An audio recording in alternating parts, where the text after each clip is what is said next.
தினமலர் நேயர்களுக்கு அன்பான வணக்கங்கள். உரைக்கல் நிகழ்ச்சிக்கு உங்களை வரவேற்கிறேன். இந்தியா குற்ற சம்பவங்கள் நடைபெறுவதில் மற்ற நாடுகளிலிருந்து எந்த அளவிற்கு முன்னேறி இருக்கிறது அப்படிங்கிற பார்க்கறதுக்கு முன்னாடி, இங்க இருக்கக்கூடிய குற்றங்களுடைய வடிவங்கள் எந்த அளவுக்கு மாறி இருக்கு அப்படின்னு பேச வேண்டிய காலகட்டம்.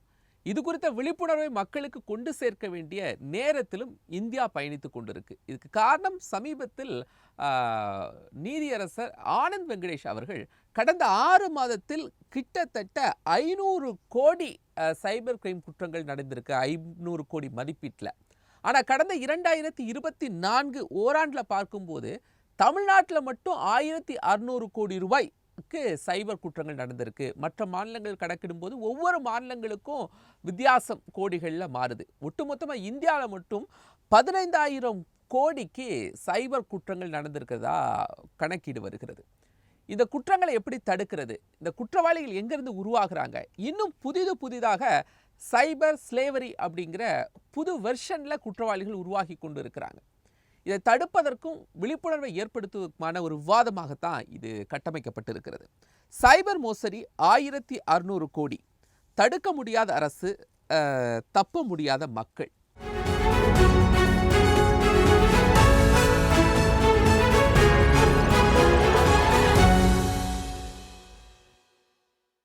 இந்த விவாதத்தில் 2 கருத்துரையாளர் நம்மோடு பங்கெடுத்திருக்கிறாங்க.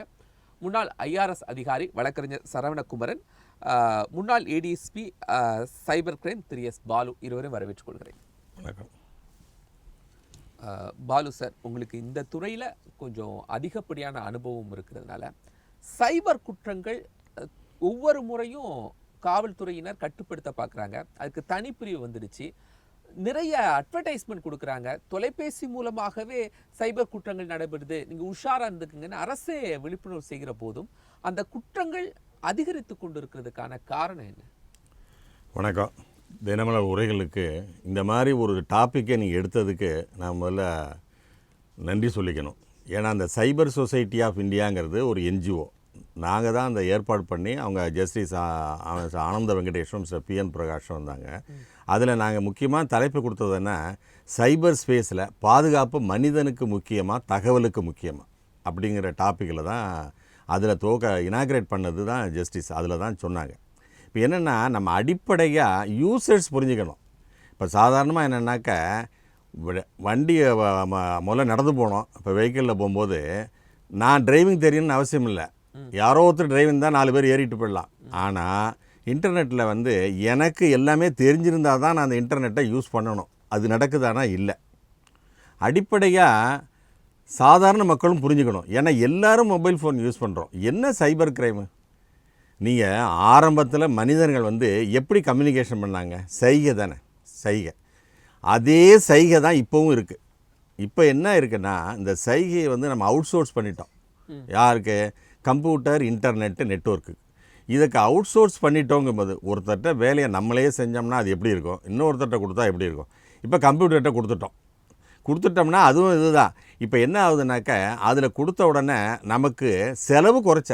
இப்போ இங்கேருந்து நான் US-க்கோ எங்கே வேணாலும் மெசேஜ் உடனடியாக அனுப்பிச்சிடலாம். செலவு கிடையாது, நேர செலவு கிடையாது, பணச்செலவு கிடையாது. ஆனால் என்ன முக்கியமாக இருக்கணும்னா பாதுகாப்பு. அந்த பாதுகாப்பு இல்லை. ஏன்னா ஏற்கனவே ட்ரெடிஷ்னலாக உள்ள கம்யூனிகேஷன் பிஃபோர் அதுக்குள்ளே இருந்ததுன்னா, அதில் என்னென்னா அந்த சைகையில் நேருக்கு நேராக. அப்போ என்ன வள்ளுவர் என்ன சொன்னார்? எப்பொருள் யார் வாய் கேட்பினும் அப்பொருள் மெய்ப்பொருள் காண்பது. அப்போ வந்து வாய் தெரிஞ்சுது. இப்போ யார் சொல்கிறான்னு கேட்டாக்க நம்ம அதை வந்து ஓரளவு ஜட்ஜ் பண்ணலாம். அதுலேயும் வந்து மனிதர்கள் வந்து, இப்போ நான் மதுரை போனால் என்னுடைய இந்த லாட்ஜில் தங்குன்னு சொல்கிறேன்னு வச்சுக்கோங்க, அது என்னுடைய ரிலேட்டிவ் ஹோட்டலாக கூட இருக்கலாம். இப்போ ஏதோ ஒன்று இருக்கலாம், இருந்தாலும் ஓரளவுக்கு அதில் ஒரு இருக்கும். இப்போ சைபர் கிரைமை பொறுத்த வரைக்கும் என்னென்னா, அனானிமிட்டி, அதோட சுடானிமிட்டி. அனானிமிட்டினா இவன் வந்து குற்றம் ஜாகாவுக்கு வர வேண்டியில்லை. இப்போ ட்ரெடிஷ்னல் கிரைம்னா ஒரு திருடணும்னாக்க இடத்துக்கு வரணும், சம்பவ ஜாக வரணும். இப்போ என்ன, ஏசி ரூமில் உட்காந்துப்பான். ஏசி ரூமில் உட்காந்துக்கிட்டு அங்கேருந்து அப்சின் மெயிலோ, த்ரெட்டனிங் மெயிலோ, சீட்டிங் மெயிலோ அனுப்புகிறான். அவன் இங்கே தான் இருக்கணும்னு இல்லை, ஃபாரினில் இருக்கலாம். புரியுதா உங்களுக்கு? அப்போ இங்கே வர வேண்டாம், சரிதானே? அப்போ அவனுடைய ஐடென்டிட்டியும் பயன்படுத்த வேண்டாம், அவனுக்கு வேண்டாதவங்க தான் ஐடென்டிட்டியை கூட பயன்படுத்தி செய்யலாம். அப்போ எந்த வகையிலையும் கிரிமினல் இப்போ இந்த சைபர் டிஜிட்டல் வந்து உலகத்தையே இணைச்சதில்லை. என்ன பண்ணிட்டுதுனாக்க அவங்க அக்யூஸ்டு நெருப்பிடா நான் என்னை நெருங்க முடியுமாங்கிறாங்க. முடியவே முடியாது. இப்போ என்ன விக்டிம் வந்து இப்போ என்ன ஒரு குற்றம் செஞ்சுட்டேன்னாக்கா நான் தானே வெக்கப்படணும். நான் ஒரு பெண்ணுக்கு எதிராகவோ இல்லை ஒரு ப்ராப்பர்ட்டி ஒரு பிட் பாக்கெட் அடிச்சுட்டேன், இல்லை ஒருத்தர் பர்ஸ் எடுத்துட்டேன், குற்றம் செஞ்சோன்னா குற்ற உணர்வு எனக்கு இருக்கணும்.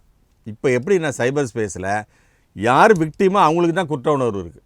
என்னென்னா இப்போ சாதாரண எதாக இருந்தாலும் இப்போ ஒரு அஃபென்சஸ் செகண்ட்ஸ் விமனே வச்சுங்க. இப்போ என்னை பற்றி நான் வந்து நூடு பிக்சராக என்னை போட்டுட்டாங்கன்னு வச்சுக்கேன். ஒரு விமனுக்கு சொல்கிறேன், விமனாக இருந்தாலும் ஆனால் ஏதோ ஒன்று போட்டாங்க. அப்போ நான் தான் வெக்கப்படுறேன். இதை எப்படி போய் எக்ஸ்போஸ் பண்ண முடியும்? பணத்தை இருந்தாலும் சொல்கிறேன் நான் அவன் என்ன சொல்கிறான், ஃபிசிக்கல் வேர்டில் நான் வந்து உங்கள் வீட்டில் திருடிட்டேன் நேற்று அப்படி சொல்லுவாங்களா? ஆனால் சொல்கிறான், நான் போலீஸ் வெப்சைட்டை ஹேக் பண்ணிட்டேன், நான் கவர்மெண்ட் வெப்சைட்டை ஹேக் பண்ணிட்டேன். திருடுனதை பெருமையாக, ஏன்னா அது வந்து ஒரு அவனுடைய பலமாக அவனோட ஸ்ட்ரென்த்துன்னு பார்க்குறான். அப்போ நான் எக்ஸ்பர்ட்டுங்கிறான். இதுதான் பட்டுக்கோட்டை கலைஞர் அப்போது பாடியிருந்தார். என்னென்னா குறுக்கு வழியில் வாழ்வு தேடிடும் குருட்டு உலகமடா. அந்த குருட்டு வழியில் அந்த பட்டுக்கோட்டை காலம் எப்போ பண்ணா பாருங்க, 53 இப்போ நீங்க சொல்றீங்க அவனுடைய ஸ்ட்ரென்த் அவன் காட்டுறான். ஆனா இங்க இருக்கக்கூடிய காவல்துறை சைபர் கிரைம்க்கு தனி சப்போர்ட் இதெல்லாமே வைத்து இங்கே வளர்ந்து கொண்டே இருக்கு. அவனுக்கு சவாலாக ஏன் இருக்க முடியும்? ஒன்று கேளுங்க. இப்போ நான் முதல்ல சொன்னேன்ல, இப்போ இந்த மாதிரி உலகத்தை இணைச்சத குளோபல் லா இருக்கா, குளோபல் போலீஸ் இருக்கா, குளோபல் கோர்ட் இருக்கா? ஏங்க டிஜிட்டலாக உலகம் பூரா இணைச்சிட்டீங்க.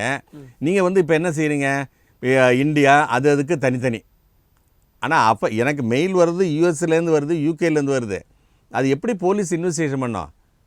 இப்போ இந்த சைபர் கிரைமை பொறுத்த வரைக்கும் இப்போ இருக்கிற செட்டப்பு நம்ம தான் காப்பாற்றும், யூசர்ஸ் தான். இப்போ இன்னும் ரொம்ப டேஞ்சர் என்னன்னா, நீங்க இங்க ஒரு குற்றம் நடைபெறுது அப்படின்னு சொல்லி வழக்கு பதிவு செஞ்சீங்கன்னா அந்த குற்றத்திற்கான குற்றவாளி அமெரிக்கால இருக்கிறார். ஆமா, அவர் அரெஸ்ட் பண்றதுக்கு உங்களால இங்க இருந்து முடியாது அப்படிங்கிற ஒரு சட்ட வடிவத்துக்குள்ள நீங்க இருக்கீங்க. ஆமா, சட்டம் அது மாதிரி சட்டமே இல்லை. இப்போ என்னன்னா, அப்ப தகவல் தொழில்நுட்ப சட்டங்கிறது வளர்ந்துட்டு இருக்கு, நிறைய அமெண்ட்மெண்ட்ஸ் கொண்டு வந்துட்டு இருக்காங்க. நாமும் மற்ற நாடுகளும் தொழில்நுட்ப ரீதியில பல புரிந்துணர்வு ஒப்பந்தங்கள் போடுறோம். அதுல இதுக்கான கிளாஸஸ் எல்லாம் அதாவது நான் ஃபர்ஸ்ட் கேஸ் 2004 ஒரு வழக்கு விசாரணை பண்ணேன் சைபர் கிரைம் சென்னையில் இருக்கும்போது. அதில் என்னென்னா விக்டிமும் அக்யூஸ்டும் ஒரு எம்பிஏ படிக்கிறாங்க, அதில் மும்பையில் படிச்சுட்டு இருக்காங்க. அப்போ அவன் என்ன சொல்கிறான், நான் கோர்ஸ் 4 வருஷம் முடிஞ்சோன்னா நம்ம மேரேஜ் பண்ணிக்கலான்னு சொல்கிறான். ஆனால் வந்து என்னன்னாக்கா அவன் இல்லை நான் ஃப்ரெண்ட்ஸாக தான் பழகணும், அதனால் மேரேஜ் பண்ணிக்கலன்னா கூல்னு சொல்லிட்டான், ஒன்றும் சொல்லலை. ஆனால் என்ன பண்ணால் இவன் வந்து இந்த 4 வருஷமாக எங்கே போனாலும் அவன் கூட அழைச்சி போய் செலவு பண்ணுறது, இதெல்லாம் இவனுடைய எண்ணங்கள் பூரா இவன் கல்யாணம் பண்ணிக்கலான்னு இருந்திருக்கு. வேற ஒன்றும் தப்பு இல்லை, கல்யாணம் பண்ணிக்கலான்னு தான் இருந்திருக்கான்.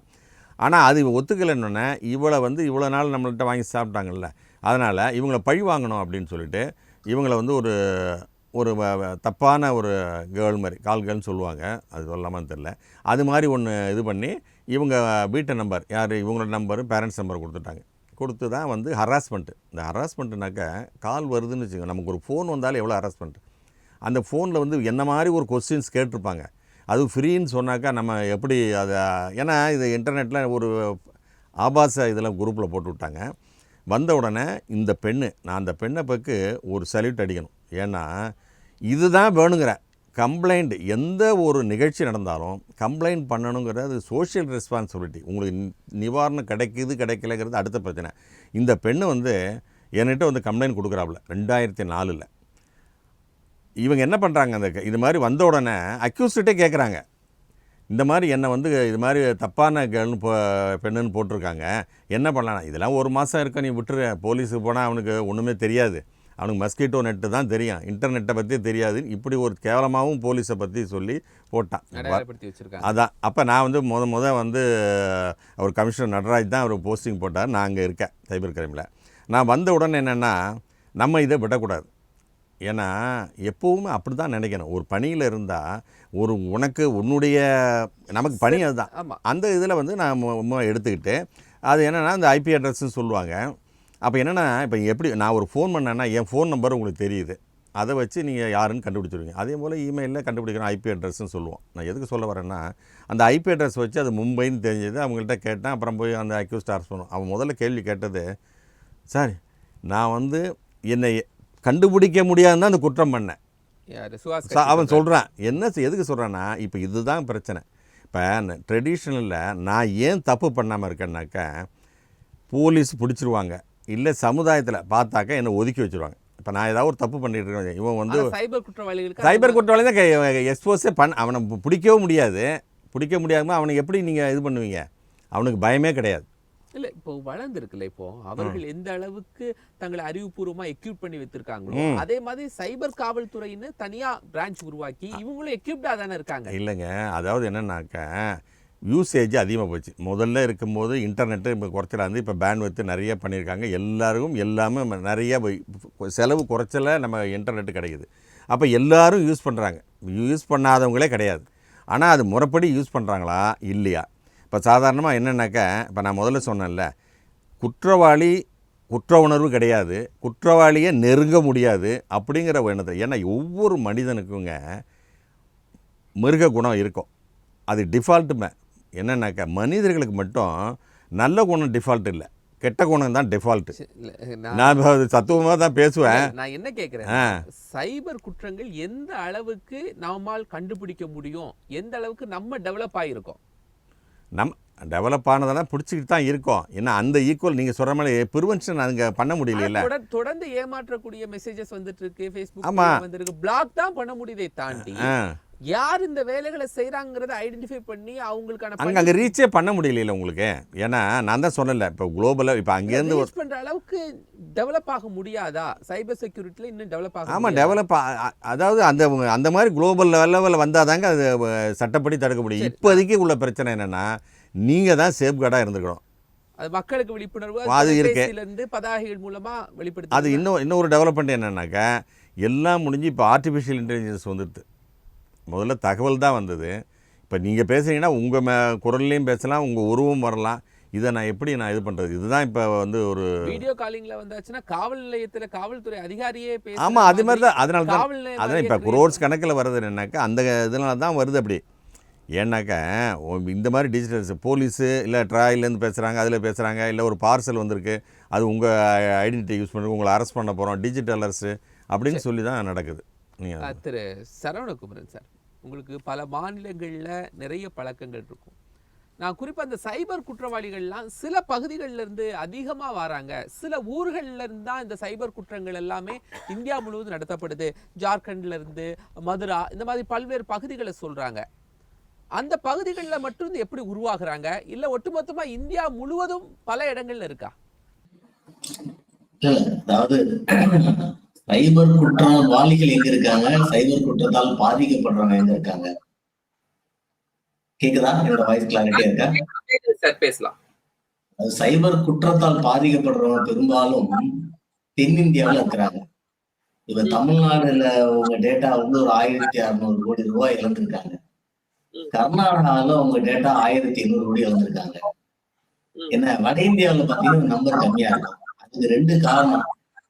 ஒன்று, இந்த மாநிலங்கள்லாம் வளர்ந்த மாநிலங்கள். 2வது, இங்க இருக்கிற மக்கள் அதிகமாக டிஜிட்டல் கரன்சி யூஸ் பண்றாங்க. மொபைல்ல டிஜிட்டல் கரன்சி இங்க இருக்க அதிகம் யூஸ் பண்றாங்க. அப்ப இவங்க இவங்க எல்லாருமே புதுசு. இந்த டிஜிட்டல் பேமெண்ட் எல்லாமே இந்தியாவுக்கு புதுசு. சோ தமிழ்நாட்டுக்கும் புதுசு. எல்லாமே 4 வருஷம் தானே. சோ அந்த இதை வந்து பயன்படுத்தும் போது இவங்கிட்ட யார வச்சு பண்ணலாம்னு பார்த்தா, ஒரு இந்தியன் வாய்ஸ் டோன்ல இருக்கிற ஒருத்தர் தான் பண்ண முடியும். ஒரு ஆங்கிலமே நீங்க வந்து ஒரு அமெரிக்கன் ஆக்சென்ட்லயோ பிரெஞ்சு ஆக்சென்ட்லயோ பேசினா நீங்க ஒத்துக்க மாட்டீங்க. ஒரு இந்தியன் ஆக்சென்ட்ல பேசினா இந்தியாவில ஏதோ நம்ம பக்கத்துல இருந்து கூப்பிடுறோமே தெரியும். இந்தியன் டாக்ஸ் வந்து கூப்பிடுறோம், போலீஸ் வந்து கூப்பிடுறோம்பாங்க. சோ அந்த அக்சென்ட்டுக்காக நிறைய இந்த மாதிரி ஒரு கிரிமினல் ரெக்ரூட்மெண்ட்டுக்கு ஈஸியா கிடைக்கக்கூடிய ஆளுங்க நார்த் இந்தியாவில் இருக்காங்க. சோ ஒரிஜினலாக இது நார்த் இந்தியாவுல சத்தீஸ்கர், ஜார்க்கண்ட், நீங்க ஒரு 3 வில்லேஜ் எல்லாம் வந்துச்சு யூடியூப்ல. 100 வில்லேஜ் எல்லாம் வந்துச்சு. இங்க ஒரு 5 பேர் வந்துட்டு அவனுக்கு ஈஸியா பணம் கிடைச்சோம்னா ஒரு 50 பேர் வந்துடுறான். அவன் கத்துக்க வேண்டிய விஷயம் இந்த சாப்ட்வேரை ஹேக் பண்றது, டேட்டா எடுக்கிறதெல்லாம் கொஞ்சம் பேரு. இவனுடைய வேலை என்ன ஆயிடுது, இவன் சொல்ற வேலையை போன் பண்ணி பேச வேண்டியது. அந்த போன் பண்ணி அவன் நம்ப வச்சு அந்த லிங்க் ஆன் பண்ண வைக்க வேண்டியது. சோ இது இப்ப இன்னைக்கு அடுத்த லெவல் இன்டர்நேஷனல் லெவல்ல, அவர் பிரதர் சொன்ன மாதிரி இன்டர்நேஷனல் லெவல்ல இப்ப வந்து கம்போடியா, தாய்லாந்து, வியட்நாம் இந்த ஏரியாவுல இப்ப போய் ஒரு சென்டர் மாரி ஆயிடுச்சு. ஏன்னா அங்க நிறைய கிரைம் அங்க வந்து அலௌடா மாரி ஆயிடுச்சு நீங்க சுச்சுவேஷன். சோ அவங்க என்ன பண்றாங்க, இங்க இருந்து ஒரு சைபர் ஸ்லேவரி கேங் இங்க இருந்து ஒரு வேலை தரோம் சாஃப்ட்வேர் கம்பெனின்னு சொல்லி அவனை கொண்டு போய் அங்க வச்சு அங்க வந்து அவங்க வந்து அங்க இருந்து அவன் இந்தியன் வாய்ஸ்ல பேசிட்டு இருக்கான். ஆமா, சைபர் ஸ்லேவரி அப்படின்னே இருக்குது அப்படின்னு சொல்றாங்க. ஆமாமா, இப்போ 400 பேர் ரிலீஸ் பண்ணாங்க. ஏன்னா இவன் வேலைக்கு போறான், அவனோட பாஸ்போர்ட் எல்லாத்தையும் பிடிங்கிட்டு அவனை அஃபென்ஸ் பண்ண வச்சிடறாங்க. ஒருத்தன் இந்த பேசி அவன் லிங்க் பண்ணி அவனுக்கு பணம் போயிடுது. இப்ப நீ ஊருக்கு போனா உன்னை போட்டு கொடுத்துருவோம், நீ ஒழுங்கா நான் சொல்ற வேலையை பாருன்னு சொன்னா அவன் வந்து இங்க வந்து உண்மையை பேஸ் பண்ணுவான். அவனுக்கு அது தைரியம் இல்லாத போது அவன் கொஞ்சம் கில்ட்டான ஆளா இருந்தா அவன் அங்கேதான் உட்காந்துருப்பான். அதுக்கப்புறம் அவன் ரொம்ப நொந்து நூடுல்ஸ் ஆகி ஒரு மாதிரி ஒரு வேற வழி இல்லாமல் ரொம்ப கொலாப்ஸ் ஃபேமிலி தேடும் போது கவர்மெண்ட் ஆஃப் இந்தியா வந்து இந்த மாதிரிதான் வருது. சோ இப்ப அவர் பிரதர் சொன்ன மாதிரி எல்லா ஒரு விஷயங்கள் வரும்பொழுதும் ஒரு கெட்ட விஷயம் வந்துடும். இப்ப ஒரு கடவுள் தேவன் வந்தா அசுரன் வந்துருது, கடவுள் வந்தா சாத்தான் வந்துருது, பகல் வந்தா இருட்டு வந்துருது. இப்ப நியூக்ளியர் எனர்ஜின்னு வந்துச்சு, எலக்ட்ரிசிட்டிக்கு நியூக்ளியர் பாம் வந்துருச்சு. சோ எந்த ஃபெசிலிட்டி வந்தாலும் மக்கள் பயன்படுற மாதிரி அதுல மிஸ்யூஸ் பண்றது மாதிரியான ஒரு குரூப் வந்துட்டு தான் இருக்கும். சோ என்னைய பொறுத்த மட்டும் அவரு காவல்துறை வந்து ரெடி ஆகுமா, ரெடி பண்ண முடியுமானா தமிழ்நாடு காவல்துறையில முடியுமா முடியாதாங்கிற கேள்வி ஒன்று. இப்ப NIAன்னு ஒரு கான்செப்ட் வந்திருக்கு ஒரு 2-3 இயர்ஸா. ஏன் அந்த கான்செப்ட் வந்துச்சு? ஏன்னா அந்த ஸ்டேட் வைஸ் ஜுரிடிக்ஷன். ஓகே, நீங்க என்னன்னா நேஷனல் இன்வெஸ்டிகேஷன் ஏஜென்சியா சொல்றீங்க. ஆமா, அவன் வந்து டெரரிசத்துக்கு ஏன்னா 4 ஸ்டேட்ல கனெக்ட் ஆகிறதுனால ஒவ்வொரு ஸ்டேட்டும் போய் ஹைகோர்ட்ல போட்டு பெர்மிஷன் வாங்கி அடுத்த ஸ்டேட்டு போய் கமிஷன் வாங்கி என்கொயரி பண்ணக்குள்ளே அவன் போயிடுவான் கிளம்பி. அப்ப NIA வந்து யார்கிட்ட அவன்கிட்ட பெர்மிஷன் இல்ல, தேவ ஆல்ரெடி ஜுரிடிக்ஷன். இன்கம் டாக்ஸ்ல ஆல்ரெடி ஜுரிடிக்ஷன் உண்டு எல்லா டிஜிக்கும். அது மாதிரி ஏன்னா இப்ப இவங்களுக்கு லோக்கல் போலீஸ்ல என்ன ப்ராப்ளம் இருக்கு, அந்த காலத்துல கிராமங்கள்லாம் பாத்தீங்கன்னு வச்சுங்க, இந்த டிஸ்ட்ரிக்ட்ல கிரைம் பண்ணி அடுத்த டிஸ்ட்ரிக்ட் போயிடுவான், இந்த டிஸ்ட்ரிக்ட்ல மர்டர் பண்ணி அடுத்த டிஸ்ட்ரிக்ட்ல பாடியை போட்டு போயிட்டே இருக்கும். இவங்க உட்காந்து கேஸ் எடுக்கிறதுக்கு சண்டை போட்டு இருப்பாங்க. இந்த இடைவெளியை கிரிமினல்ஸ் பயன்படுத்திக்கிறாங்க. சைபர் கிரைம்ல என்ன ஆகுது, அக்கௌண்ட்ஸ் இங்க இருக்கும், என்ன பண்றவன் பாம்பேல உட்காந்துட்டு இருப்பான், பெனிஃபிட் ஆகிற பேங்க் அக்கௌண்ட் ராஜஸ்தான்ல இருக்கும், சத்தீஸ்கர்ல இருக்கும், திடீர்னு காணாம போயிடும். இவங்க எத்தனை ஜுடிஷியல்ல லெட்டர் போட்டு வாங்கிக்கிறாங்க, வாங்கக்குள்ளேயே எத்தனை பேர் பாதிக்கப்படுறாங்க. இது எல்லாமே ஃபிராக்ஷன் கேம் ஆகுது. இப்போ ஒரு எக்ஸாம்பிள் சொன்னாங்க, லேட்டஸ்டா ஒரு டிஜிட்டல் அரசுல ஒரு இங்க சிட்டிக்கு IPS officer got into trouble. ஆனா அவங்க ஓபனா சொன்னாங்க, சரியா, நான் போஸ்டிங்ல இருந்த போது ரொம்ப ஏர்லி பீரியட், நான் சொல்றது 11-12ல ஒரு IPS ஆஃபீஸர் வந்து ரொம்ப ஃபேமஸ் IPS ஆஃபீஸர், அவருக்கு இந்த மாரி ஒரு ஃப்ராட் ஆகி போச்சு. அவர் என்ன சொன்னார்னா, இப்ப எங்க டிபார்ட்மெண்ட் சொன்னா எனக்கு அசிங்கம், அவர் சொன்னதான் எனக்கு கில்ட் வந்துருக்கு, நான் ஏமாந்துட்டேன், நீங்க இன்கம் டாக்ஸ்ல ஒரு கம்ப்ளைண்ட் எடுத்து பண்ணுங்கன்னு. அப்ப நாங்க போகும்போதுதான் பார்த்தா செயின் ஆஃப் அக்கௌண்ட்ஸ் இருக்கு, 15 நிமிஷத்துல 7 அக்கௌண்ட் டிரான்ஸ்பர் ஆயிடுது. நீங்க எத்தனை பேங்க், ஒவ்வொரு பேங்க் டேட்டா கொடுத்து எடுப்பான். ஸோ இந்த கிரைம் க்ரோ ஆகுது. நான் அதுதான் NIA மாடல்ல ஒரு நேஷனல் இன்வெஸ்டிகேஷன் வேணும்னு சொல்றேன். ஏன்னா ஸ்டேட் போலீஸால அதை ஹேண்டில் பண்ண முடியாது. டெக்னாலஜி அண்ட் நீங்க சொல்றீங்க சரவணகுமார் சார், ஆனா சைபர் பாலு சொல்றாங்க இன்டர்நேஷனலி இதுக்கு ஒரு கனெக்டிவிட்டி இருக்கணும், இன்டர்நேஷனலி எங்க வேணாலும் எங்க இருந்து தவிர்த்தாலும் கனெக்ட் பண்றதுக்கு ஈஸியா இருக்கணும், அது அவர் சொல்றாரு பிராக்டிகலி. உண்மைதான். இப்ப இந்த கிரைம் அங்க நடந்துட்டு இருக்கு. இப்ப நீங்க பேங்க் அக்கௌண்ட்ல பணத்தை எடுத்துடுறாங்க, கோர்ட் ஆர்டர் போட்டு திருப்பி கூட கொடுக்குறாங்க சில பேருக்கு. தாய்லாந்துல பண்ணிட்டு இருக்கணும், எப்படி அரெஸ்ட் பண்ணுவீங்க? ஆனா இன்டர்நேஷனல் ஜுரிடிக்ஷனை யூனிஃபை பண்றதுல நடக்காத காரியம். இப்ப டாக்ஸ்ல ஒரு 50 வருஷம் கழிச்சு இப்பதான் வந்து இந்த OECD பில்லர் 2 இன்டர்நேஷனல் கோஆபரேஷன் எல்லாம் வந்து இப்பதான் எக்ஸ்சேஞ்ச் ஆஃப் இன்ஃபர்மேஷன் 2019 தான் இருக்கு. சோ போலீசிங்ல உங்களுக்கு இந்த இன்டர்போல் அந்த மாதிரி கோஆபரேஷன் இருக்கு. ஒவ்வொரு 10,000 ரூபாய் போகுது, நீங்க இன்டர்போல் போயிட்டு இருக்க முடியாது. ஆனா 10,000 ரூபாய் அவனுக்கு முக்கியம். ஸோ அட்லீஸ்ட் நீங்க இந்தியா லெவல்ல பண்ணிட்டு அவங்களுக்கு என்ன ஃபியர் வரணும் அப்படின்னா, இப்ப அமெரிக்கால அதை பண்றாங்க, இந்த குவாண்டம் அமெரிக்கால பண்ண முடியுமா? அவன் தாய்லாந்து வரைக்கும் பேசிக்கிட்டு வருவான், அமெரிக்கால பண்ண முடியாது. ஏன்னா அவங்களுடைய ஸ்ட்ரென்த் வேற, பவர் சிஸ்டம் வேற. இன்னொன்னு வந்து பெடரல் போலீஸ் தான் அங்க டீல் பண்ணுது. அவங்கள பொறுத்த மட்டும் சிஸ்டமும் இன்னொன்னு பனிஷ்மெண்ட் வந்து பயங்கர பாக்குறாங்க. இங்க இது சிவில் கேஸ் வேக போயிட்டு இருக்கு. சோ அவங்களுக்கு வந்து அவங்க ஃபாஸ்ட் போக முடியாது. நம்ம அந்த ஃபியரை வந்து நீங்க இன்ஃபிளிக்ட் பண்ணணும். ஏன்னா ஒவ்வொருத்தங்களும் பணத்தை இழக்கும் போது அவங்களுக்குள்ள இருக்க பெயின் இருக்குல்ல, அது ஒரு பெரிய பெயின். இப்போ ஒரு ரொம்ப முக்கியமான நம்பர் இதை நான் சொல்றேன். அவங்க எந்த அளவுக்கு ஸ்பெஷலிஸ்டா போயிட்டு இருக்கான்னு சொல்றேன். ஒரு நெட்ஃபிளிக்ஸ் ரினிவல் 643 ரூபா 99 பைசா இருக்குன்னு வச்சுக்கோங்க. அவருக்கு நெட்ஃபிளிக்ஸ் பிளாக் ஆயிருது. இவர் போன்ல தெரியுது நெட்ஃபிளிக்ஸ் பிளாக் ஆயிருக்குன்னு.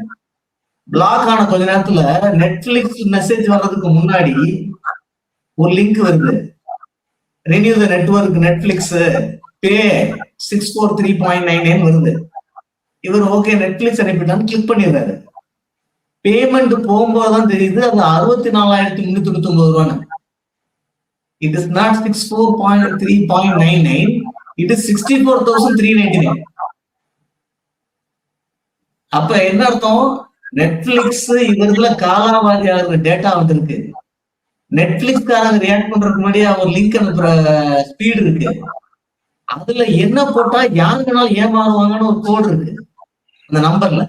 இவ்வளவு பண்ணி அந்த 64,000 ரூபாய் எடுத்துட்டாங்க. ஒரு கணக்கு சொல்றேன். சோ இதை வந்து இப்ப நான் எவ்வளவு புத்திசாலியா இருந்தாலும் பிரதர் சொன்னாரு நம்ம தான் அலர்ட்டா இருக்கணும். அது ஒண்ணும் இல்ல, இது ஒண்ணுமே பண்ண முடியாது, இல்ல சொல்ல முடியாது, சொன்னாலும் வர்ற அமௌண்ட் கம்மி. ஆனா இந்த இவ்வளவு இனிமே மக்கள் வந்து போய் நீங்க டிஜிட்டல் திருப்பி நார்மல் பேமெண்ட் சரவணகுமரன் சார், இப்போ 15,000 கோடி இது வரைக்கும் பணம் மோசடி நடந்திருக்கு அப்படின்னு சொல்றாங்க. இதுல சைபர் கிரைமால இவ்வளவு ரூபாவை நாங்க என்ன பண்ணிட்டோம், கேப்சர் பண்ணிட்டோம் அப்படின்னு ஸ்டேட்மெண்ட் கொடுக்க முடியுதா? இல்ல பறிபோன காசை வாங்க முடியாத சூழ்நிலை தான் இருக்கா?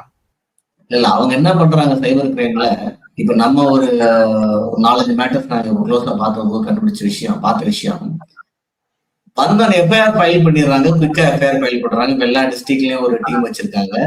குயிக்கா எஃப்ஐஆர் ஃபைல் பண்ணி அந்த ரிலேட்டட் பேங்க் அக்கௌண்ட்டை ஃப்ரீஸ் பண்ணிடுறாங்க. அதுல செயின் ஆஃப் பேங்க் அக்கௌண்ட் இருக்கும். அட்லீஸ்ட் இவங்களுக்கு தெரிஞ்ச வரைக்கும் டகடகன்னு ஒரு 4-5 அக்கௌண்ட்டை ஃப்ரீஸ் பண்றாங்க. அதுல என்ன அமௌண்ட் இருக்கோ அதை இமிடியேட்டா எடுத்துறாங்க.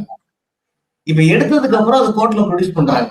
இப்ப அவங்களுக்கு இருக்கிற சேலஞ்ச் என்னன்னா, ஒரே பேங்க் ஸ்கீம்ல 100 பேர் பாதிக்கப்பட்டிருப்பான். இதுல 3 பேர் போலீஸ்ல வந்து எஃப்ஐஆர் போட்டு உள்ள வராம பாருங்க, அவங்களுக்கு அந்த பணம் திருப்பி வருது. சோ ரொம்ப ஆச்சரியமா சில கேஸ்ல நாங்களே வந்து ஒரு 25 lakhs 30 lakhs 40 lakhs ரெக்கவரி எல்லாம் பாக்குறோம். சரி, நான் அந்த கதையை டீல் பண்றது இல்ல, நான் டாக்ஸ் டீல் பண்றேன் ஹைகோர்ட்ல. பட் நம்ம வேண்டிய ஃப்ரெண்ட்ஸோட கேஸ் பார்க்கும்போது உண்மையிலேயே அந்த அமௌண்ட் ரெக்கவரி ஆகி வருது. அது உண்மையிலேயே ஒரு உள்நாடு சைபர் கிரைம்ல பாக்குறோம். இன்ஃபேக்ட் மத்த சைபர் கிரைம்ல மத்த ஸ்டேட்ல இவ்வளவு கூட இம்ப்ரூவ் ஆகல.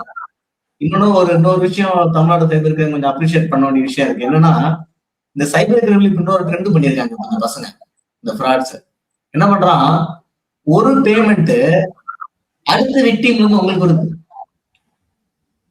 நீங்க ஒரு விக்டிம், நீங்க ஏதாவது கேட்கணும்னு வச்சுக்கீங்க, இது வந்து ஸ்கீம்ல போகும்போது எனக்கு அதுன்னு ஒரு பேமெண்ட் என்ன பண்றான், சரி சார் நீங்க கொடுத்த பேமெண்ட்ல ஒரு 3,50,000 அனுப்புறேன்னு சொல்லிட்டு ஒரு இன்னொரு விக்டிமோட அக்கௌண்ட்ல இருந்து அனுப்பிடுறான். இப்ப அந்த விக்டிம் எஃப்ஐஆர் போட்டான்னு வச்சுங்க, you become accused. At least Tamil Nadu காவல்துறை அதை புரிஞ்சுக்கிட்டு இவங்க எஃப்ஐஆர் முன்னாடி விழுந்துருச்சுன்னா அந்த போலீஸ்ல மகாராஷ்டிரா போலீஸ் அவங்ககிட்ட எல்லாம் பேசி இல்ல இவரே விக்டிம் தான் அப்படிங்கிற அளவுக்கு எஃபோர்ட் போடுறாங்க. அங்க இருந்து ஒரு அரெஸ்ட் வாரண்ட், இவன் பணத்தையும் விட்டுட்டு அங்க இருந்து ஒரு அரெஸ்ட் வாரண்ட் வர ஃபிக்ஸ் பண்ண வேண்டியிருக்கு. அங்க போய் அட்வொகேட்டுக்கு அங்க கோர்ட்டுக்கு செலவு பண்றது அதுக்கு ஒரு எக்ஸ்ட்ரா அமௌண்ட் கொடுக்க வேண்டியிருக்கு.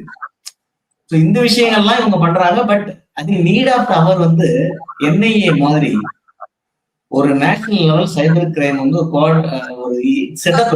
It is not a society, அதெல்லாம் இல்ல, ஃபுல் ஜூரிஸ்டிக்ஷன்ல இருந்தா தான் இதை சமாளிக்க முடியும், இல்லைன்னா சமாளிக்க முடியாது. இல்ல இப்போ சைபர் கிரைம் அப்படின்னாலே இந்த கனெக்டிவிட்டிங்கிறது ரொம்ப பெருசு, அது காவல்துறைக்கு தெரியும். சைபர் சொசைட்டி இதை பலமுறை ஆய்வு செஞ்சிருக்கும். ஒட்டுமொத்தமா இந்தியாலே இது செஞ்சிருப்பாங்க.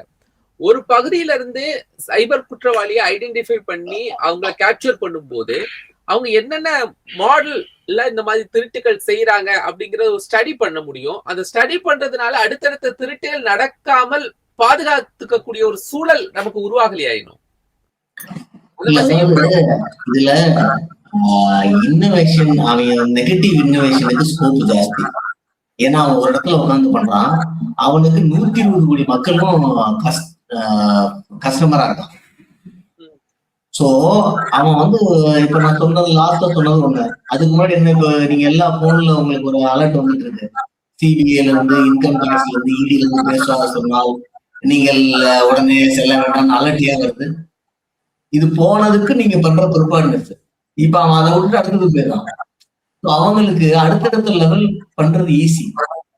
அன்ல இப்ப இது வரைக்கும் பணத்தை பிடிச்சிட்டு இருக்காங்க, ஆளை பிடிச்சு அந்த நீங்க சைபர்ல விக்டிம் கிட்ட வச்சுங்க சார், அவன்லாம் தூக்குல போடணும் சார் சொல்லுவாங்க. அந்த அளவுக்கு ஒரு மனவேதனை இருக்கும்.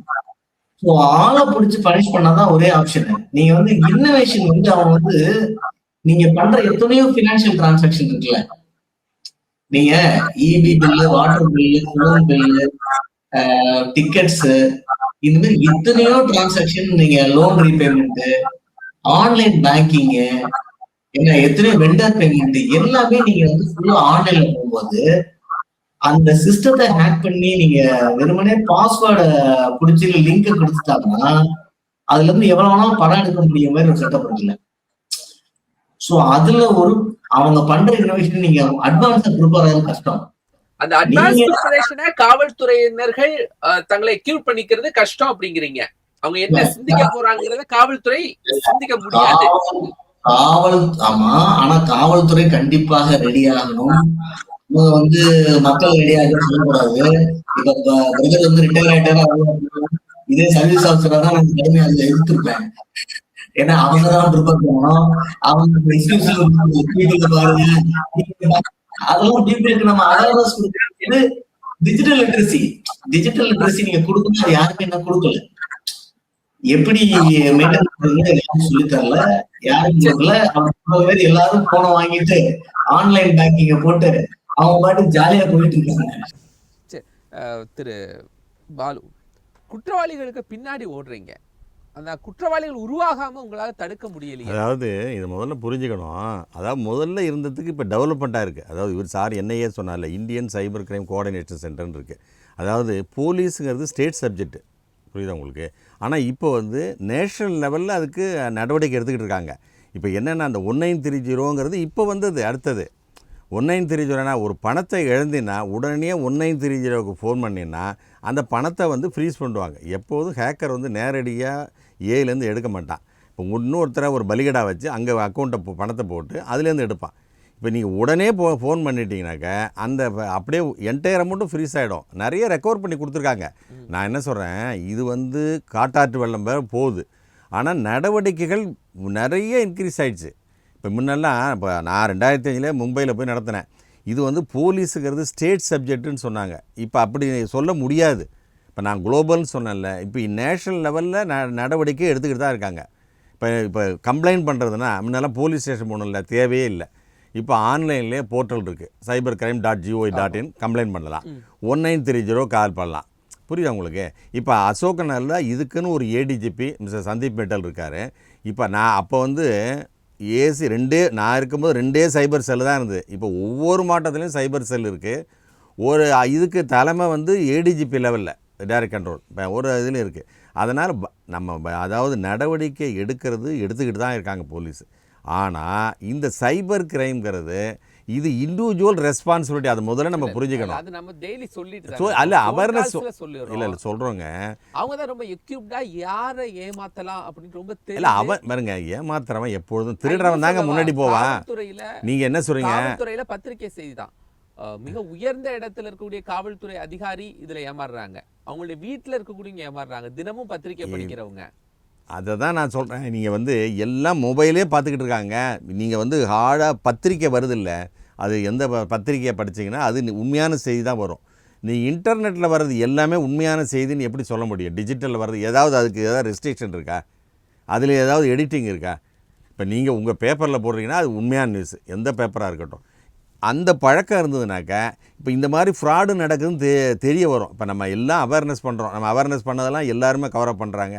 நிறைய பேர் பேப்பர் படிக்க எல்லாமே மொபைலில் தான் பார்க்குறாங்க. மொபைலில் வந்து மொபைல் என்ன பண்ணுதுனாக்கா என்னுடைய மனநிலையை நல்லா அது ஸ்டடி பண்ணிடுது. அதுக்கு தகுந்தாமல் தீனி கொடுத்துக்கிட்டே இருக்குது. இப்போ நேற்று நான் சொல்கிறேன், இந்த கான்ஃபரன்ஸ் நடத்தினேன்ல, இந்த கான்ஃபரன்ஸில் 500 போட்டோம், சாப்பாட்டுக்கும் இதுக்கும் போட்டோம்.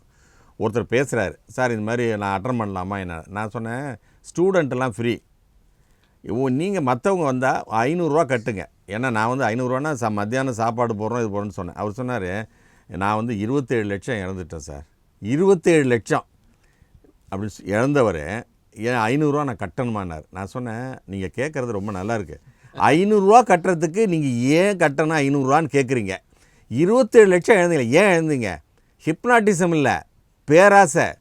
நீ இன்வெஸ்ட்மெண்ட் ஃப்ராடில் நீ அப்படி இதாக அங்கே வந்துட்டு நேற்று அந்த கேள்வி கூட கேட்டார். அவர் ஜட்ஜி கூட சொன்னார், இதுக்கு ரெலவெண்ட் இல்லை, இதில் போலீஸில் போய் கம்ப்ளைண்ட் பண்ணுங்கன்ட்டு. போலீஸுக்கு கம்ப்ளைண்ட் பண்ணால் என்ன சொல்லுவாங்க, அவங்க ஜூரி செக்ஷன். முதல்லலாம் என்னென்னாக்கா ஒரு க்ரைம் நடந்த உடனே இவன் இன்னார் இந்த எம்ஓ வச்சு கண்டுபிடிச்சிருவோம். இப்போ அந்த வாய்ப்புகள் இல்லை. இப்போ இருக்கிறது தானே பேசுனுங்க. நான் வந்து அதை இப்போ என்னென்னா அது இருக்குது இது இருக்குது ஸ்டாட்டிஸ்டிக்ஸ் இருக்குதுலாம் சொல்லிக்கிட்டே போகலாம். நம்ம டிஜிட்டலை இல்லாமல் நம்ம வாழ முடியாது, அது ஒத்துக்கிறீங்கல்ல. டிஜிட்டல்னால நன்மைகள் இருக்குது. அப்போ கவர்மெண்ட்டோ ஏதோ ஒன்று இப்போ சில இடத்துல என்ன பாருங்கள், இது மாதிரி பேங்க்லேருந்து நான் வந்து ஒரு ஓடிபியை ஷேர் முன்னெல்லாம் இப்போ இதே கிடையாதுங்க. நான் 2004 முதல்லாம் அந்த ஓடிபிங்கிறதே கிடையாது. அப்புறம் தான் திரும்ப டெவலப் ஆகிட்டே தான் இருக்குது. ஒன்று பார்த்துட்டு அதை இது பண்ணுறாங்க. நீங்கள் என்ன செய்கிறீங்க, குற்றவாளி முதல்ல போகிறான்னா அவன் ப்ரொஃபஷனலாக உட்காந்து சீட் பண்ணுற இது பண்ணுறாங்க. அப்போ கண்டுபிடிக்க போகிறோம் பின்னாடி தான் போவான். போலீஸ் பின்னாடி போகிறான்னா பின்னாடி போவான், முன்னாடி போய் கிரைம் பண்ணுறவன் தான். பெரிய குற்றவாளிகள் மட்டும் இருக்காங்களா, சின்ன குற்றவாளிகளும் இருக்காங்களா? அதாவது நீங்க இல்லை பெரிய டீம்ஸ் இல்லாமல் சாதாரண அதாவது ஒரு கேங்க் மாதிரி இது ஒரு சீட்டிங்னு ஒன்று வச்சுக்கிறான்னு வச்சுக்கோங்க. இப்போ நீங்கள் ஒரு குறிப்பிட்ட இடம் சொல்கிறீங்கல்ல, அதாவது அவன் என்ன சொல்கிறான், அவர் சார் முதல்ல சொன்ன மாதிரி இங்கே யூசேஜ் அதிகமாக இருக்குது ஒன்று, அது கரெக்டாக. இப்போ எப்போதும் வெளி இடத்துலேருந்து நம்ம பண்ணிட்டோம்னு வச்சுங்களேன், போலீஸ் ரீச் பண்ணுறதுக்கு. நான் ஃபஸ்ட்டு கேஸே சொன்னேன்ல, அது மும்பை கேஸு. ஒரு இடத்துல இப்போ இந்த இடத்துல அரெஸ்ட் பண்ணால் நான் இமீடியட்டாக போலீஸ் போவோம். நான் இங்கேருந்து மும்பை போகணுன்னாக்கா அதுவே கஷ்டமாக தெரியுது. நீ ஃபாரின் என்ன பண்ண முடியும்? இப்போ அதனால் என்ன சொல்கிறாங்க, இப்போ இங்கே இருக்கிறவங்களும் அஃபென்ஸ் பண்ணலைன்னு நான் சொல்லலை. இங்கே இருக்கிறவன் அங்கே இருக்கிறவனை ஏமாத்துறான், அங்கே இருக்கிறவன் இங்கே இருக்கிறவனை ஏமாத்துறான். ஸோ இங்கே இருக்கிறவங்களாம் விக்டிம். இப்போ இவங்க வந்து இப்போ சார் சொன்ன மாதிரி இப்போ வந்து ஃப்ரீஸ் பண்ணிடுறாங்க. ஃப்ரீஸ் பண்ணிட்டா அதுலேருந்து பணத்தை வாங்குறது கஷ்டமாக இருக்குது. அது ஒரு புறம் இருக்குது. இப்போ ஒன்றும் போகும்பொழுது தான் இது யாருமே எக்ஸ்பீரியன்ஸ் ஆகலை இல்லைங்க. சைபர் கிரைம் வந்து நியூ சப்ஜெக்ட் தானுங்க. அது மற்ற எக்ஸ்பீரியன்ஸ் ஆகலை, ஆகிட்டே இருக்கணும்ல. அது ஆகிட்டு தான் இருக்காங்க. ஏஐ அப்படிங்கிற ஒரு தொழில்நுட்பம் உருவாகுது அப்படின்னா அகில இந்திய அளவுல இல்லாம உலக அளவுல எல்லா நாட்டுடைய அதிபர்களும் கலந்து கொள்றாங்க. பிரான்ஸ் அதிபர் கலந்துக்கிறாரு, இந்திய பிரதமர் கலந்துக்கிறாரு, அமெரிக்க துணை அதிபர் கலந்துக்கிறாங்க. ஏஐ வந்து 1 வருஷம் தான் ஆகுது. பட் அதுக்கான ஒரு வேர்ல்ட் லெவல் கான்ஃபரன்ஸ்ல எல்லா பிரதமர்களும் கலந்துக்கிறாங்க, அதிபர்களும். ஸோ இங்க ஒரு குற்றம் நடந்திருக்குன்னா அந்த அளவுக்கான ஒரு ஃபோக்கஸ் பண்ணி எப்படி அட்வான்ஸ்டா அதை தான் இல்லை அதை தான் இப்போ என்ன பண்ணிட்டு இருக்காங்கன்னாக்கா, ஆர்டிஃபிஷியல் இன்டெலிஜென்ஸை எதுக்கு வேணாலும் பயன்படுத்தலாம். இப்போ கிரிமினல்ஸு பயன்படுத்திக்கிட்டு இருக்காங்க. சைபர் ஒழிக்கிறதுக்கு அது அப்போ ஏஐ பயன்படுத்தணுங்கிறேன். நான் என்ன சொல்கிறேன், அதை தான் பண்ணிகிட்டு இருக்காங்க. அதாவது இந்த ப்ராசஸ்லாம் இருக்குது. இப்போ ஆர்டிஃபிஷியல் இன்டெலிஜென்ஸ் என்னதுன்னா, இப்போ ஒரு பேங்க் வெப்சைட் இருக்குன்னு வச்சுங்களேன், அதே போல் இன்னொரு இருக்குன்னா அது வந்து ஆர்டிஃபிஷியல் இன்டெலிஜென்ஸில் கண்டுபிடிச்சி இப்போ எனக்கு வந்து வர்றவங்க யாருங்கிறது எனக்கு தெரிஞ்சால் நான் அதெல்லாம் ஆக்ட் பண்ணுவேன். அந்த மாதிரி சிஸ்டம் வரணும். சரவணகுமாரன் சார், இருக்கிற ஐடியாஸ் இருக்கிற அந்த டீம் அப்படிங்கிறது போதாது, சட்டங்கள் இன்னும் வலிமையாகணும் அப்படின்னு நிறைய விஷயங்கள் அவங்க சொல்றாங்க. குற்றவாளிகளுக்கு பின்னாடி தான் ஓடக்கூடிய நிலைமை இன்னும் உருவாயிட்டு இருக்கு. குற்றவாளிகள் யோசிக்கிறதுக்கு முன்னாடி அடுத்த வருஷம் என்ன மாதிரி குற்றங்கள் உருவாகும் அப்படிங்கிறது ஒரு R&D தானே. ஒவ்வொரு துறைக்கும் ஒரு R&D இருக்கும்ல. அப்போ அடுத்தது இவங்க இதுதான் உருவாக்க போறாங்க, இங்க இருந்து ஒரு டெக்னாலஜி உருவாகுதுன்னா அந்த டெக்னாலஜியில் இருக்கக்கூடிய நெகட்டிவ் ஆஸ்பெக்ட்ஸை அவங்க கண்டுபிடிச்சு அதுல மூலமா தான் குற்றம் நிகழ்த்துவாங்க அப்படிங்கிற ஒரு ப்ரோக்ரசிவான திங்கிங் இந்த சைபர்ல இருக்காதா? இல்ல, அந்த அப்ரோச் வந்து நான் அப்படி சொல்றேன், ப்ரிப்பேர்ட்னஸ் வேற, கிரைமோட கிரியேட்டிவிட்டி வேற. நீங்க கிரைமனால தமிழ்ல நிறைய சினிமா வந்திருக்கு, தமிழ் சினிமா பார்த்து நிறைய கிரைம் வந்திருக்கு.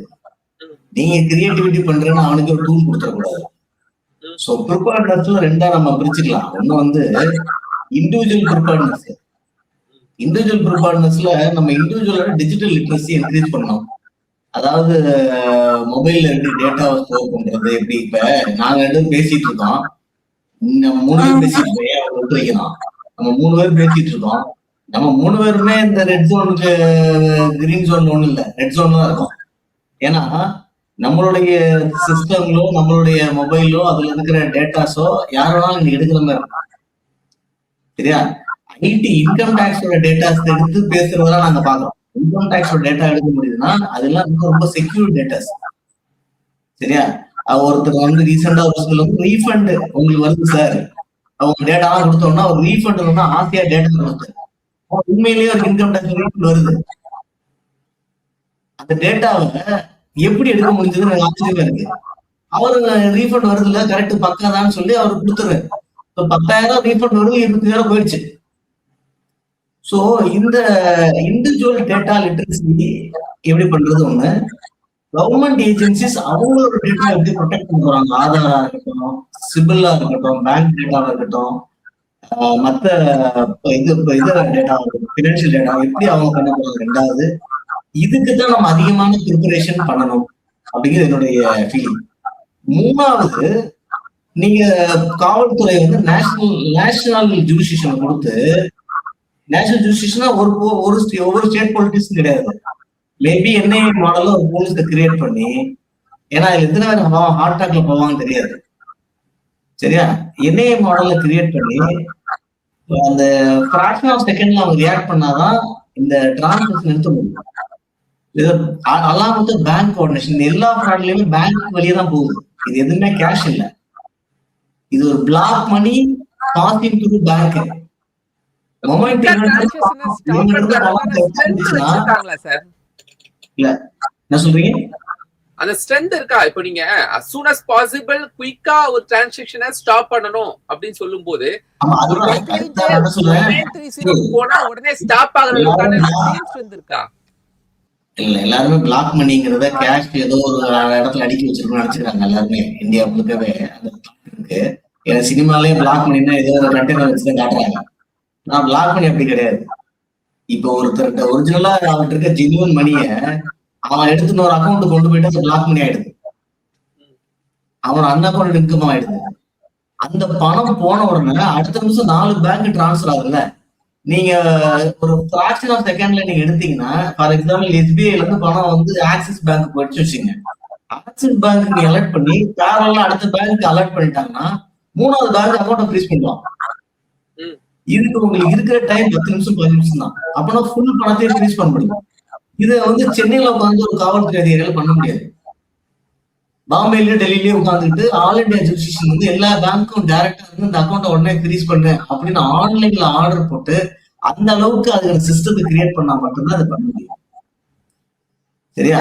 சோ இதுக்கப்புறம் அடுத்த லெவல்ல நம்ம இன்டர்நேஷனல் கோஆபரேஷன், அப்புறம் தான் பனிஷ் பண்ண முடியும். இன்டர்நேஷனல் கோஆபரேஷன் தான் ஆளை பிடிக்க முடியும். சோ இவ்வளவு வேலைகளை வந்து ஒரு அரசாங்கம் ரொம்ப ஒரு கவர்மெண்ட், சென்ட்ரல் கவர்மெண்ட் சரி ஸ்டேட் கவர்மெண்ட் சேர்ந்து கோஆர்டினேட் பண்ணி ஒரு பயங்கரமான ஒரு எமர்ஜென்சி ஸ்பீட்ல போனாதான் அதை பண்ண முடியும். இல்லைன்னா இதுல இலக்குறவங்க எல்லாம் பெரும்பாலும் லோயர் மிடில் கிளாஸ் தான். அவங்களோட சேவிங் 5 லட்சம் 10 லட்சம் 50 லட்சம் இருக்கும், அதுதான் போயிட்டு இருக்கீங்க. இது அது வந்து அவங்க சொல்லும்போது அழுகும் பொழுது அது வந்து நீங்க அதை டைஜஸ்ட் பண்ண முடியாது நம்மளால. சரியா? சோ இதெல்லாம் அவங்க பண்ண வேண்டும், இதெல்லாம் பண்ணணும். கடைசியாக நம்ம சரி இதெல்லாம் நீங்க பண்ணுங்க சார், நாங்க வெயிட் பண்ணிட்டு இருக்கோம் அப்படின்னு தமிழ்நாடு காவல்துறை சொல்லாம இதுல அட்லீஸ்ட் ரிப்பீட்டட் அஃபெண்டர்ஸ் இருக்கும். நீங்க ஃபர்ஸ்ட் டைம் ஒருத்தர் அஃபெண்ட் பண்றாங்கல்ல, இவனுக்கு பின்னாடி இருக்க பிரெயின் இருக்காங்கல்ல, அவன் கண்டிப்பா ரிப்பீட்டட் அஃபெண்டர். கண்டிப்பா கோர் பண்றது வந்து புதுசு புதுசா ஆள் ரெக்ரூட் பண்ணலாம். ஹேபிச்சுவல் அஃபெண்டரை ஃபைண்ட் அவுட் பண்ணி இங்க இருந்து நீங்க பேர் வைக்கிறீங்கல்ல இங்க ரவுடிகளுக்கெல்லாம், முட்டரவி அந்த மாதிரி அவனுக்கு வந்து பான் கார்டு திருடுறவன் அப்படி ஒரு அடைமொழியை கொடுத்து, ஆதார் திருடுறவன் பேங்க்ல திருடுறவன் அடைமொழி கொடுத்து அவனை இந்தியா முழுக்க நீங்க பப்ளிஷ் பண்ணி அவனை நீங்க அரெஸ்ட் பண்ணீங்கன்னா தான் இந்த பிரச்சனை சால்வ் ஆகும். இன்னும் சீரியஸா எப்படி கொண்டு போகணுங்கிற இல்லை நிறைய சார், தகவலை சொல்லி ஒரே அந்த 1930 தான் இமீடியட்டாக ஃப்ரீஸ் பண்ணுறது தான் சார். அது வந்து அது ஆர்பிஐ அது உடனடியாக ஃப்ரீஸ் பண்ணுவாங்க. நீ உடனடியாக தகவல் சொன்னா உடனடியாக ஃப்ரீஸ் ஆகிடும். ஓகே, ஃபுல் அமௌண்ட்டும் கிடச்சிருக்குங்க. சரி, நன்றி நன்றி. நல்ல தகவல்கள் எல்லாம் பதிவு செஞ்சீங்க. குறிப்பாக 1930 வேகமான அவசியம் குறித்தும் தெரிவிச்சிருக்கிறாங்க. சைபர் மோசடி 1200 கோடி, தடுக்க முடியாத அரசு, தப்ப முடியாத மக்கள், 2 கருத்துரையால் நம்மோடு பங்கெடுத்தாங்க. முன்னாள் ஐஆர்எஸ் அதிகாரி முன்னாள் ஐஆர்எஸ் அதிகாரி சரவணகுமரன், சைபர் கிரைம் திரு பாலு, முன்னாள் ஏடிஎஸ்பி, இருவருக்கும் மனமான நன்றிகள். நேயர்களே, மற்றும் ஒரு நிகழ்ச்சி சந்திக்கலாம். நன்றி.